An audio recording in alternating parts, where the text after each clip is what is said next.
Si la plupart des astéroïdes gravitent entre Mars et Jupiter, certains d'entre eux sont plus proches du Soleil et croisent régulièrement l'orbite de la Terre. On appelle ces astéroïdes des géocroiseurs.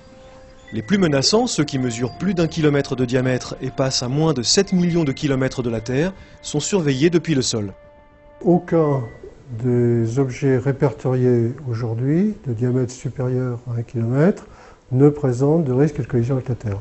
Alors c'est important cette notion de diamètre parce qu'on considère qu'en dessous du kilomètre, s'il y a une collision, les dégâts ne seront que régionaux, c'est-à-dire à l'échelle d'un pays, mais on ne risque pas d'y avoir d'extinction de vie ou même d'espèces animales et d'espèces humaines.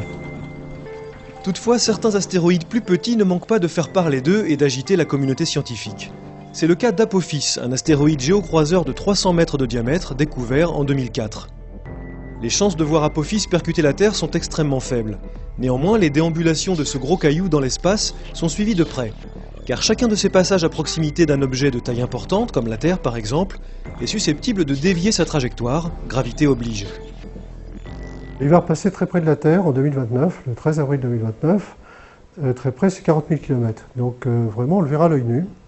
Et selon l'endroit où il va passer, il peut se retrouver quelques dizaines d'années plus tard, à nouveau, à passer très près de la Terre. Donc on ne peut pas dire qu'il n'y a aucun risque de collision, mais si collision il va y avoir, ce sera dans quelques dizaines d'années ou dans quelques siècles, et on en saura plus déjà l'année prochaine quand il sera à nouveau observable par les observateurs au sol en 2011-2012, et surtout au cours de son passage en 2029. En attendant, les scientifiques affinent leurs calculs et réfléchissent aux différents moyens d'éviter une éventuelle collision d'un astéroïde avec la Terre. Première solution, envoyer un missile pour faire exploser le géocroiseur en plein vol. Deux inconvénients, la multiplication du nombre de fragments qui augmenterait les risques et l'introduction d'armes dans l'espace.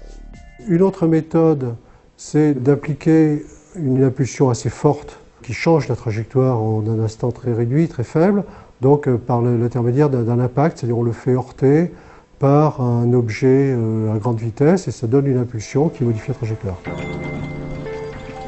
Les troisième catégories sont des méthodes beaucoup plus douces de modification progressive de l'orbite. Alors là, il y a toute une panoplie de méthodes qui a été envisagée.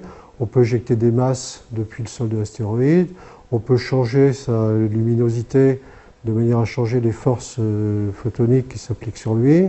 On peut aussi aller jusqu'à le mettre à l'ombre pour supprimer un effet thermique qui modifie sa trajectoire. Et comme il n'y a aucun risque de voir Apophis s'écraser sur Terre en 2029, son passage à notre voisinage sera l'occasion idéale pour tester certaines méthodes de déviation de trajectoire.